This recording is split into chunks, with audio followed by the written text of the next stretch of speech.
Hey Changemaker! Welcome to Learning for Good, the only podcast that teaches nonprofit leaders how to leverage training to drive performance, improve capacity, and fuel their mission impact. Do you ever feel like your nonprofit is growing, but your people just aren't keeping up? Or like you're fixing the same problems over and over? Do you wonder how to build confident, capable staff who know how to lead, not just execute? If we haven't met yet, I'm Heather, and I know how hard it can feel to get people to do what's expected of them. Trust me, I have 3 kids. I've tried telling people what to do and how. I've tried the traditional training approaches, and I realized that just doesn't work. And that's when I started researching what does work. Now, I help mission-driven leaders use learning to drive performance, build capacity, and make change that lasts. And I'm sharing it all on this podcast. So block your calendar, turn off your Teams or Slack chat, and let's dive in. It's Learning for Good. 76% of people think mentors are important, but only 37% have one. I started thinking more about mentorship at the end of last year after a couple of networking calls with people who have run mentoring programs. Mentoring sounds informal, and it can be. But imagine if we operationalized it in learning and development, the impact that we could have. The data shows that both mentors and mentees gain confidence through a mentorship experience. Mentors and mentees are promoted more often than those who are not mentoring or being mentored. Mentors report lower levels of anxiety and more meaning in their work. I will drop a link in the show notes to some more mentoring data. But think about this. Mentoring impacts both the mentor and the mentee. It impacts who they are, how they show up, and their work. This is a huge opportunity for us in learning and development. We can have a huge impact on our organizations through mentoring programs, but they also take time and resources to create and manage. So I've invited nonprofit leader Larcy Douglas to join me to share more about the mentoring program she created and leads at Common Power. I cannot wait for us to learn from Larcy today. Let's dive in. It's Learning for Good.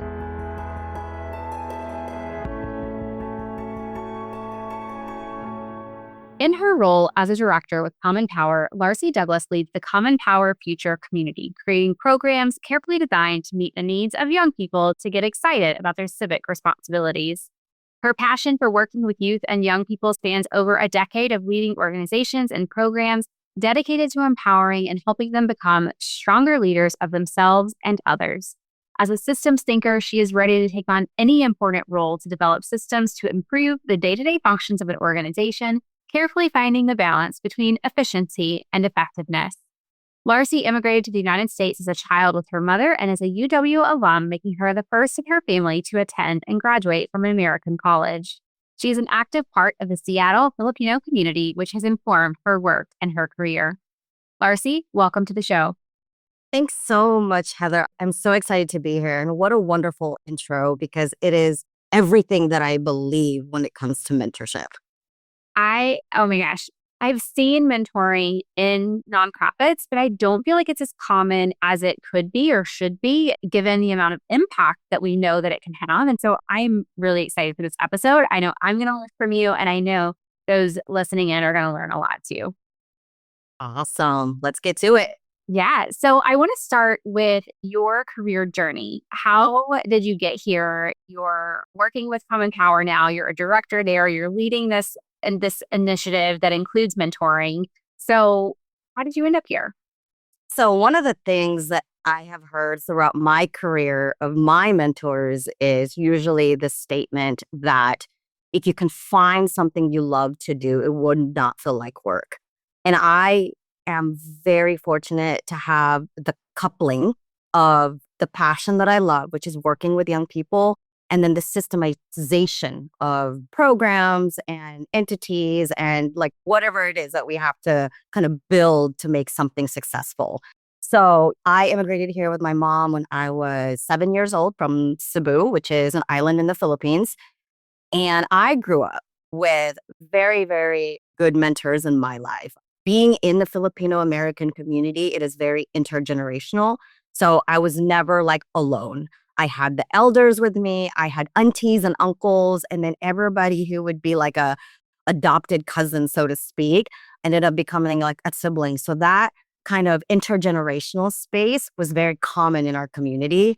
So you could always go to an auntie, uncle, or a lola or a lolo to be like, hey, how did this work? And ask questions. And they're eager to tell you, especially when they see people who are ambitious and curious and wanting to learn. Oh, they'll eat you right up. So I was really fortunate to grow up in that. And then I eventually had this really big responsibility. I'm the oldest of my cousins. And so I also took care of younger cousins when I was living in the Philippines. So I always had this sense of intergenerational responsibility. And so people took care of me. And then in return, I had to take care of people. So I think that was kind of the thread and like who I am as a person. And then as I progressed in my career or looked for career opportunities, I never found that sweet spot. It was always, I am supporting somebody. It was always a one-way street. And I found that my 9 to 5 was in that corporate kind of like structures, because some nonprofits could be that way. And then my 5 to 9 really was in my community, in the mentorship. And then it wasn't until Common Power where I got to marry the two. And because we were growing this organization, it allowed me to dream and scheme. And I thought, okay, well, everyone needs democracy as a way of life. And then now, how do I bring my intergenerational responsibility into this? And then also be the bridge to kind of pass this movement forward into the future. So I'm really fortunate that I'm able to marry my 9 to 5 into my 5 to 9. So now I actually have an effective work day or I'm not up all night. So yeah, I'm very fortunate to be here, one of the original founders of this organization. And here we are almost 10 years into this work and growing in capacity as it should. And programs that we're running are scaling at a global scale. What an incredible opportunity to, like you said, marry kind of the two lives that you care so much about. And hopefully you're not working 9 to 9. Hopefully that. I know nonprofit work can be hard. So Yes. tell us a little bit about Common Power as well before we dive into this conversation. What does the organization do? Who do you serve? What does that look like? So Common Power was birthed. Originally, it was called Common Purpose in 2018. It was really a direct response to the 2016 midterms at the time. It was Trump's first administration and his, first set at presidency. And there was just a lot of shakeup in our democracy. So a bunch of very concerned citizens in Seattle wanted to do something about it and kind of volunteered a group at the time called Common Purpose to do some door knocking during the midterms. And the success out of that came into a very ambitious goal of, again, like you said earlier, systematizing something that is actually impactful. So we became Common Power a few years later after that with some successful fundraising. And then it came to a point in our decision or in our organization where we had to create payroll because now our volunteers turned into staff members. And then what does it mean plucking talent from corporate America? So our executive director is from Starbucks. Our head of education over here is a former UW professor. So you have all of these seasoned talent, and how do we attract them and retain them so that we can actually build this organization? So we were a nonprofit startup, and we were fortunate enough that people really believed in our mission and our cause. So we want to advocate for voting rights. The 1965 Voting Rights Act, as many people know, had been kind of gutted ever since it passed legislation in 1965. And it's kind of dying right now. And so there are two bills that we believe is the North Star of our work to advocate for voting rights. And we want to modernize a voting rights bill that is on the federal level. So how do we do that? We educate our community and our volunteers and our participants in our programs to kind of make sure that they understand the importance of democracy. Once we're on the same page with that, how do we now get engaged in it? How do we understand the framework of it? And then we can go impact elections. So the program I created, and we'll deep dive into this a little bit later, came out of COVID. And that is the track that these young leaders are going into. They are rooted in the history. We teach them about the framework of it, and then they go do something about it. So education to action is kind of our motto here, and we're the organizing force year-round of any volunteers that want to do civic engagement and impact electoral work. Yeah, great. Thank you for giving us that history and a little bit, I'm sure, very high level, but a little bit about what you all are doing and how you're doing it. I'm sure you have lots of different programs and initiatives and things that you're doing at Common Power. But one of the things that you mentioned is the mentoring program, or it's mentoring program is part of, right? Something larger, I believe. So share a little bit about that. Like, what does that look like? Who are you mentoring? Like, kind of walk us through a little bit about that program. Absolutely. And I really believe mentorship is a two-way road. It's a two-way street. And the best ones really, and the most impactful and best ones have to be a collaborative relationship. I can't just throw up a bunch of wisdom on you if you're not going to do anything about it, right? And then what do you do if you don't receive the things that I have for you and don't do anything about it? So again, I am a byproduct of somebody who was mentored early on, and I had wonderful teachers in high school and in middle school who really believed and saw my potential. And I think hands down for anybody who loves to teach and mentor, that's our biggest superpower, is that we see the potential beyond the current situation. But it's also our Achilles heel, because then at some point you're like, which is too much? How many second chances should I give you?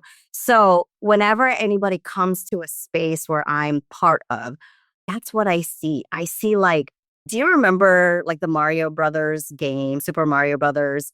And when you see the little power-ups as you go through the levels, that's what I see in people. And all I want them to do is reach up for that power-up, and then they just become the superstar.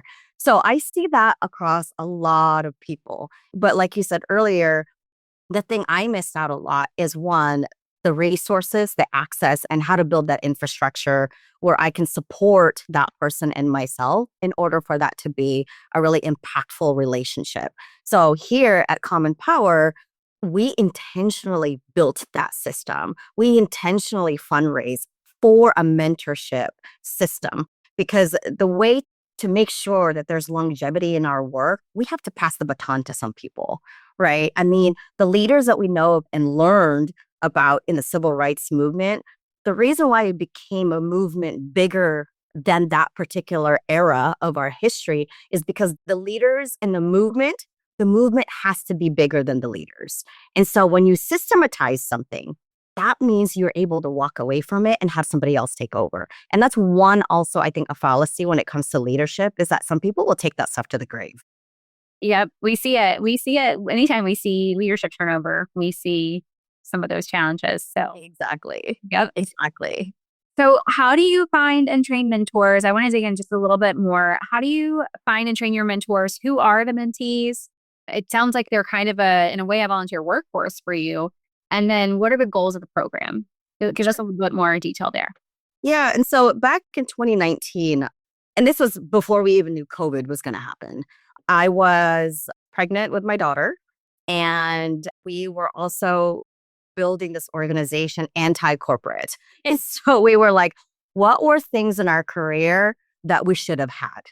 And that's how we built a lot of the guts in this organization. So when I was pregnant, I didn't have like my last two, kids, I didn't have a proper maternity leave. It was like 8 weeks. Cool. See you then. Right. And then so I thought, okay, I earned and deserve like an actual maternity leave. So when I was pregnant, I planned a really robust 12-month kind of, maternity leave and then back to transition that I think like should be the norm and the standard, but unfortunately it's not. So I was planning this out, And I thought, okay, as soon as I have the baby, I'm going to have maternity leave. And then here are all the things that I'm going to delegate and kind of pass around like you normally do as a good colleague, right? And I had already somebody trained up so that they could take care of things while I was gone. Well, then COVID hit. And at the time, I was mentoring 4 UW students, and they were helping me do a ton of things, again, in preparation of my leave. And when COVID hit, I had just given birth at the hospital, and my mentees at the time had to go home. And so they're like, well, what am I going to do now? And I was already at the beginning stages of creating Action Academy, which is a program that I run. And initially, I wanted it to be like in person, classroom style. I wanted to get back into mentorship because at that time, I was so heavy in just building this organization that I wanted to get back into programming. Well, as soon as COVID hit, a lot of people were like, well, there goes that idea. We're not going to be in person anymore. And in hindsight, that was probably the best thing that could happen because I originally wanted to do 25 students in person, work with them closely. But since COVID hit, I converted Action Academy's entire curriculum into a hybrid model. And that first year in 2020, like I said, I was only expecting like a dozen students because I'm like, who am I for them to believe that this thing's legit? And we ended up getting like 80 plus students. And I was blown out of the water to think that like, okay, there's a demand here and also curiosity. And it also helped that we do give our students $1,000 stipend after they complete the program. So that's kind of I would say like the origin stories of this. So originally, I still wanted to get back into mentorship. I wanted to help young people. And it was really around organizing in politics. Because again, that's kind of the work that we do. And then COVID hit, and then it ended up being this amazing hybrid program that was led by Gen Zs who worked with me at the time. And they helped to build out the day-to-day logistics, the day-to-day attendance of the cohort that first year. And we ended up graduating like close to 70 students. They got their money. Everyone was happy. But in that particular first kind of draft at this program, we kind of learned together. And I never created a syllabus in my entire life. But what they told me was what would be received by them. So if I did this, how would you guys be? So again, that mentorship worked because there was so much collaboration. There were times where we failed miserably and we laughed it off and moved on. And then there were times where like something went super successful and we're like, let's keep doing that. And I think as leaders, there's this expectation that everything has to be neat and perfect, right? Like I cannot show cracks. And I showed cracks. I birthed a newborn. I was dead tired. I was still working. There goes my maternity leave out the door because we were all, quarantined. And it was a place where like we could all be vulnerable and just know that like we're kind of going into this blindly together. But we had trust. We had a relationship that regardless of where this goes, we're going to pick each other back up. I have confidence that you're going to get through this and we're going to get through this together. And those helped in the worst moments. And they also helped to celebrate the earned moments. Do you wish you could connect with other nonprofit learning and development leaders? I know what it feels like to want someone to bounce ideas off of and to learn from, someone who really understands you and your work. Imagine if you could have a simple way to meet people in the field, ask questions, and share information. That's why I created the Nonprofit Learning and Development Collective, where nonprofit L&D, talent management, and DEI leaders can connect with each other quickly and easily in a virtual space. When you join this community, you will walk away with a new, diverse, and powerful network and a sounding board for your staff development needs. So if you're ready to exchange ideas and collaborate with your peers, come join the Nonprofit L&D Collective. It sounds like for this particular area, right, there were some positives. And it sounds like a lot of what you did in the beginning was co-created in some ways. Yes. So that's also a really positive thing when you think about learning and leadership development and how you're working with people. Like that co-creation creates a lot of buy-in and helps make sure you're meeting people where they are and meeting their needs. So now that you're a few years in, several years in, how are you figuring out what to focus on now? Like which skills you focus on in your mentoring program, or, if there's particular needs that your organization has versus the mentees, like what does that look like at this stage? Yeah, absolutely. And I love that we are years in because I have the data to show what those years look like. And the people that have been really successful in this program are still with us today. And now they're the ones improving it. And like I said earlier, like you got to get out of the way and you got to also remove yourself from that system that you built and trust that the people you've mentored are working that system. Any system is only as good as the people running it, right? You can have good people with good systems or bad people with bad systems. Like there's just at the center of it is people. And like you said earlier, like you got to meet people where they're at. And everyone's journey is completely different. I don't know what shoes you have to wear today, what emotional weight, maybe a little bit heavier than days, and maybe it's lighter than that. Like I don't know any of that. But what I love to do is really empower people. So even though we're political, we do organizing, we teach history, I think the through line to all of it is you have potential, you want to get there. How do I help you? And I love seeing that aha moment in people or the full circle moment where they're like, oh my God, I did that. You're like, absolutely right. Let's do it again. And if they can get to that better version of themselves and I can help them get there, then we could be a bowling alley team for all I care. I think like a lot of the things that we teach about confidence, about how to, serve people, about how to go into something, make it a little bit better than you entered it before, or just like making sure you got people's backs.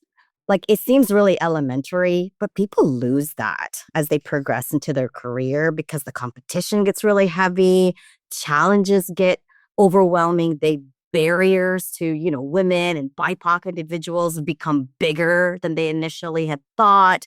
So there's all of these basics that I just keep in the forefront of the mentorship. Just be kind.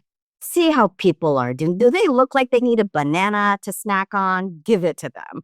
And that kind of builds, again, I work on trust and I work on really establishing that kind of relationship. So here we are, several years deep, and I want to make sure my leaders have all the skills to transfer. I tell them all the time, you are way more impactful out there than you are with me because the world needs you. And if I keep you, I'm selfish and I shouldn't hoard you. As much as I want to, you are way more impactful out there and the world needs to see that because that needs to be more conquered than here. And so what can I do to equip them with those skills? What can I do to better their resume? What can I do here that is very complex so that when they do speak on it on their resume, it sounds like they've been doing it for years. So a lot of it is giving them the tools, seeing that they can work with it, mess up with it, be okay with those failures, and really just encourage where those wins are, and then be able to walk away and be like, I'll check on you later. I just recently did an annual review with one of my staff members. And I said, I'm not a helicopter manager. I'm more like a lighthouse. You will see me when you see me, but you know what the parameters and those boundaries are. And I want you to feel like you're leading in your work. You have the autonomy to get creative in your space.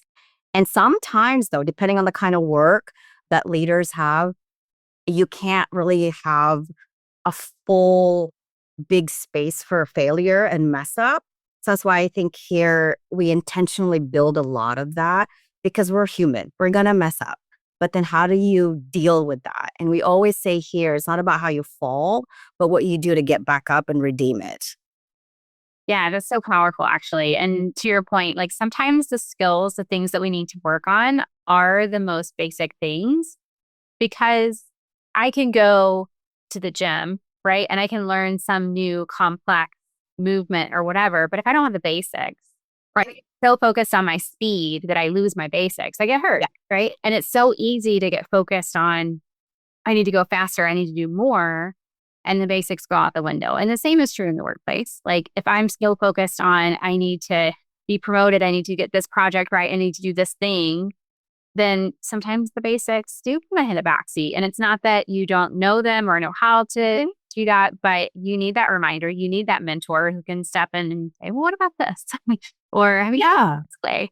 So I love that that is your focus. And I'm curious if you have done anything related to measurement as far as like knowing the impact that you're having.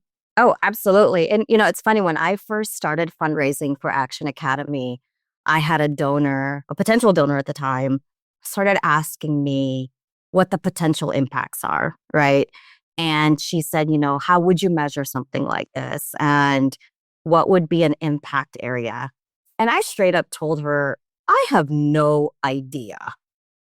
But check on this in 5 years, and I will have all the data in the world that you can absolutely analyze and see if this thing worked. So when I say, like, let's dream and scheme together, I know that if I work on the basics and I work within that work, the results should come later.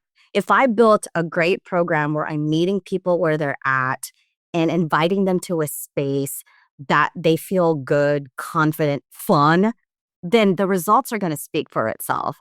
Because oftentimes too, we focus too much on results. Like you said, like you can go to the gym and you're like, I want to lose 20 pounds, right? And then you're on the treadmill and you're like running as fast as you can, like somebody's trying to rob you from behind.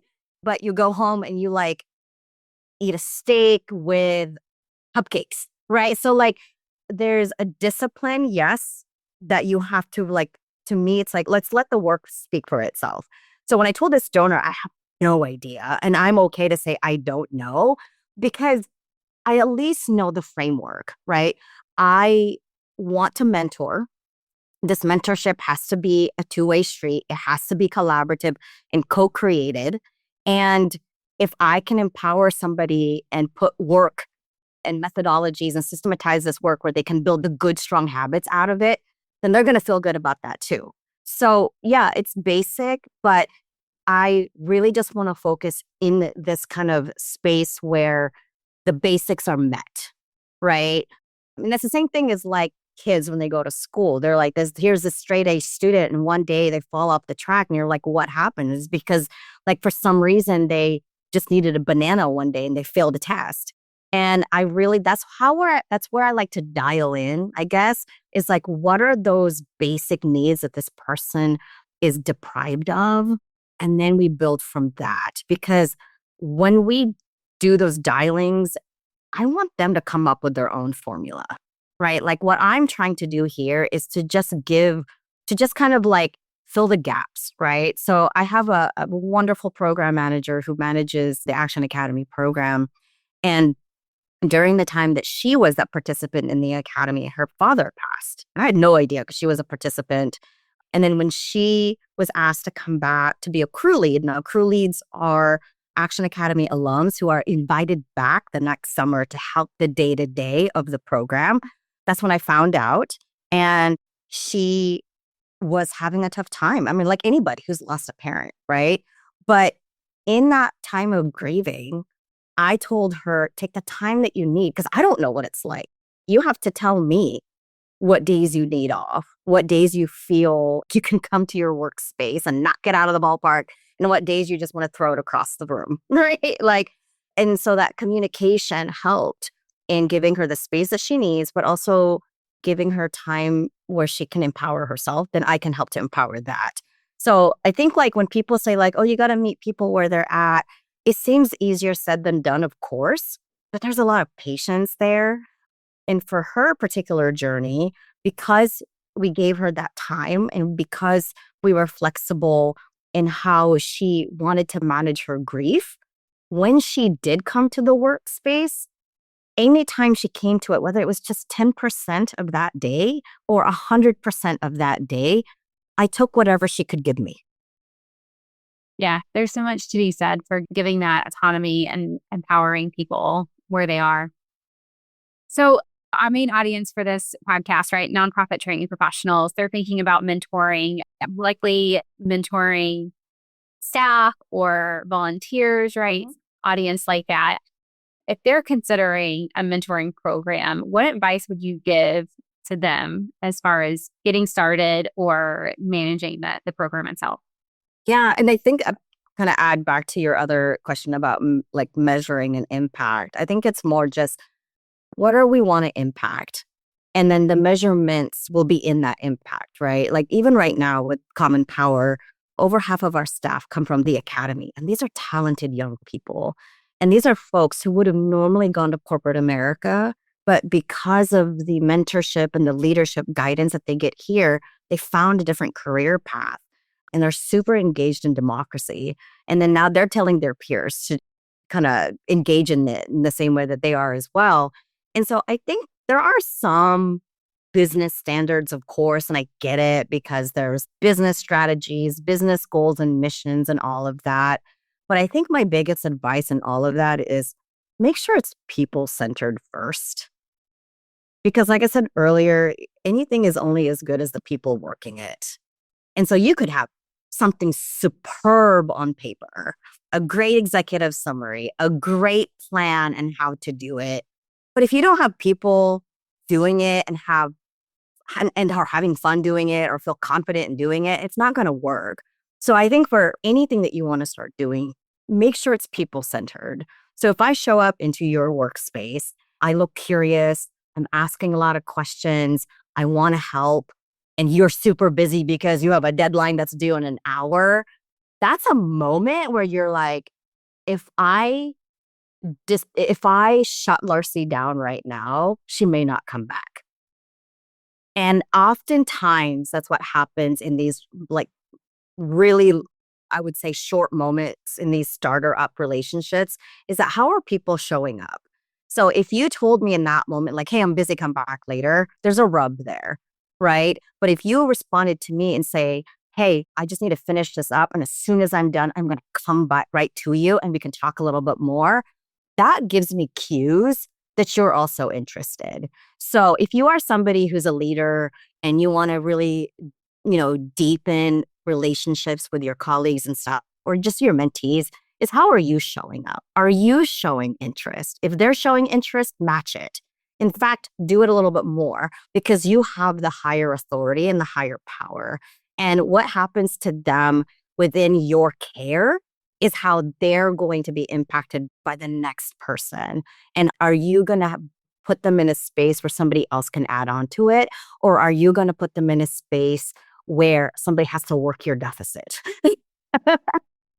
Yeah, there's definitely a ripple effect for almost all training, leadership development, but mentoring in particular. You're going to feel the ripple effect one way or the other. Absolutely. And I think for that is you don't have to be the only single ripple or the only person to be the other ripples. It's community. It is collaborative. And to me, how my mentees show up to the next person is a testament also to you. Yeah, absolutely. You see that ripple effect in real life, right? Yep, absolutely. Well, Larcy, thank you so much for joining me today and sharing more about the mentoring program and your work at Common Power. I could go on a little bit longer, but I get it. Anytime anybody else wants to speak on this stuff, I love it. And like I said earlier, when I talk about it and see how amazing our organization is and the people leading it, it reinvigorates me and also allows me to show up more excited into the work. So thank you for this time and allowing me a space to talk about it. Yeah. Thank you for sharing with us. Like I said at the beginning of the episode, mentoring is such a huge opportunity for nonprofits. And at Common Power, they are mentoring their students and then, in many cases, mentoring them into actual staff roles within their organization. But even if you're mentoring staff, even if you're mentoring volunteers, there's such a huge opportunity to use and operationalize mentoring programs to really increase the capacity, the skills in your nonprofit. If you want to learn more about what's working in other nonprofits, I encourage you to join us for our next networking event on June 4th. Our networking events are a perfect way for nonprofit employees with training responsibilities to ask questions, share ideas, and learn from each other. I'll see you next time on Learning for Good. Hey friend, was this episode helpful for you? Did you like what you heard? Do Do you want more content like this? Here are 3 things you can do. Hit subscribe. Leave a review on Apple Podcasts or your podcast app of choice. Share this episode with a colleague. This means so much to me personally. I read every review, but it also helps me learn what content you like most so I can create more of what you want. All right, turn that Teams or Slack chat back on when you're ready, and I'll see you next time on Learning for Good.